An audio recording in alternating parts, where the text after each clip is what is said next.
Embryology can be a really scary or daunting topic for a lot of health professional students and medical students. There's almost a phobia towards it out of all the anatomical sciences.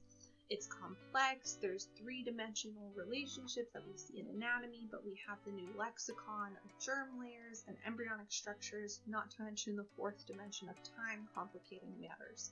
But all of these things also highlight how important understanding embryology can be in advancing your breadth of knowledge when it comes to anatomy, and it can really highlight the clinical importance and topics of understanding such as congenital abnormalities and even the basic variations that we see in almost all individuals in standard anatomy. So this video is designed to help those who are novices to embryology approach the subject in a little bit of a less scary way.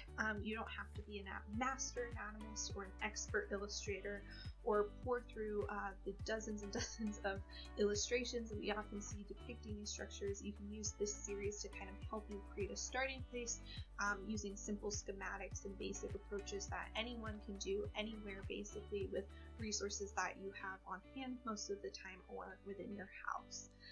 So by no means is this all-encompassing. There's so many amazing intricacies in embryology that I hope everyone will go and learn more about on their own time, but hopefully this can make the topic a bit more approachable so that you can all dive deeper and get rid of that embryophobia. This first video in our series, we're going to start off with the basics, and we'll be doing week 1 of development, starting with fertilization on through the end of week 1, where we start to see implantation of the embryo.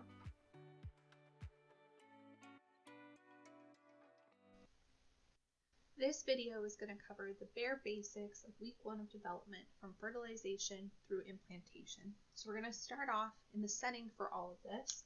We're going to need to draw a very simple version of our uterine tube and a very simple version of our uterus, because that's where all of this is happening. So like I said, this video is starting off from fertilization. We're going to be then showing the zygote developing through implantation. So what we're going to do is we're going to draw 5 stages of development that we're going to be key for us to know. So we're going to draw 5 circles. 1, 2, 3, 4, 5. They don't have to be perfect. And then we're going to number the days of that week 1 of development. And we're going to align those for the most part with the circles we just drew. So 1, 2, 3, 4, 5 in the middle there, and 6.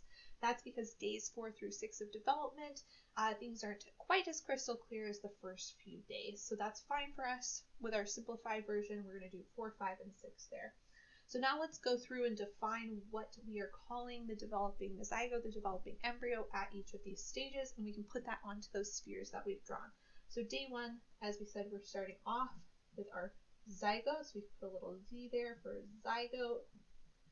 And we'll just draw a little circle there to show that we've already had fertilization occur. Day 2 is pretty easy because we're just going to put a 2 here, and that's because we're at the 2-cell stage, so already we're getting pretty rapid replication. So 1, 2 cells there, still while the cells are undergoing cleavage, compacting, so they're staying roughly the same size as we had with that original zygote for now.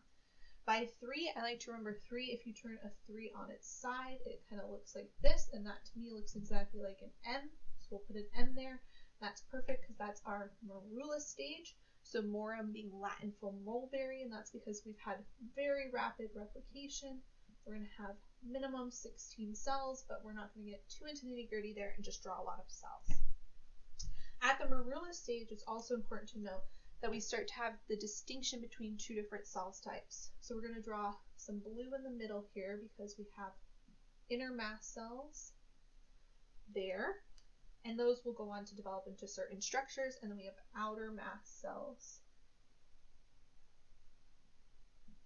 So already we're starting to see the definition and different replication of those cells at the morula stage. Now for 4 through 6, I like to kind of use some little mnemonics. So we're going to be E here and L there. That's because that's going to be our early through our late stage of our blastocyst is what we'll call the cell at this point.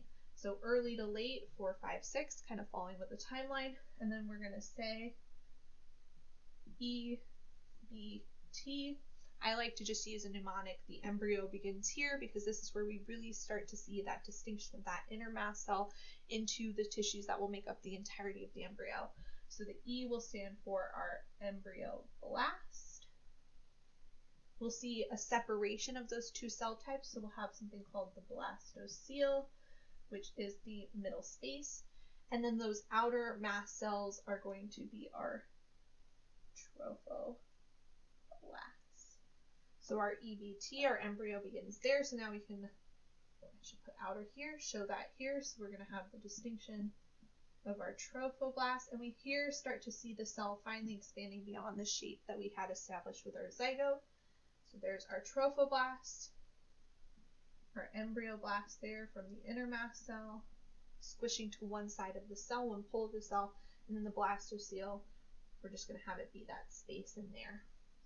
So from 4 through 6 now, those kind of final last days of week 1 of development, we're going to get further differentiation of our trophoblast, which is going to draw it pretty messy there, and it's actually going to start the process of implanting into the wall of the endometrium at this phase, and we'll get further distinction of our embryoblasts here. And then as we start to reach into week 1, we won't cover, or week 2, we won't cover that in this video.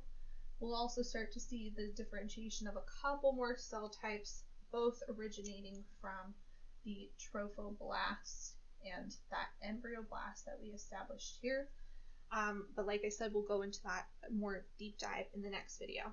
So there we can see week 1 of development, very simplified. I'll just put this up here and I'll put it at the end of this video, a nice clean version. We can use this, we can draw this to practice our active recall skills, and we can use it to help us really remember those basics of week 1 of embryonic development.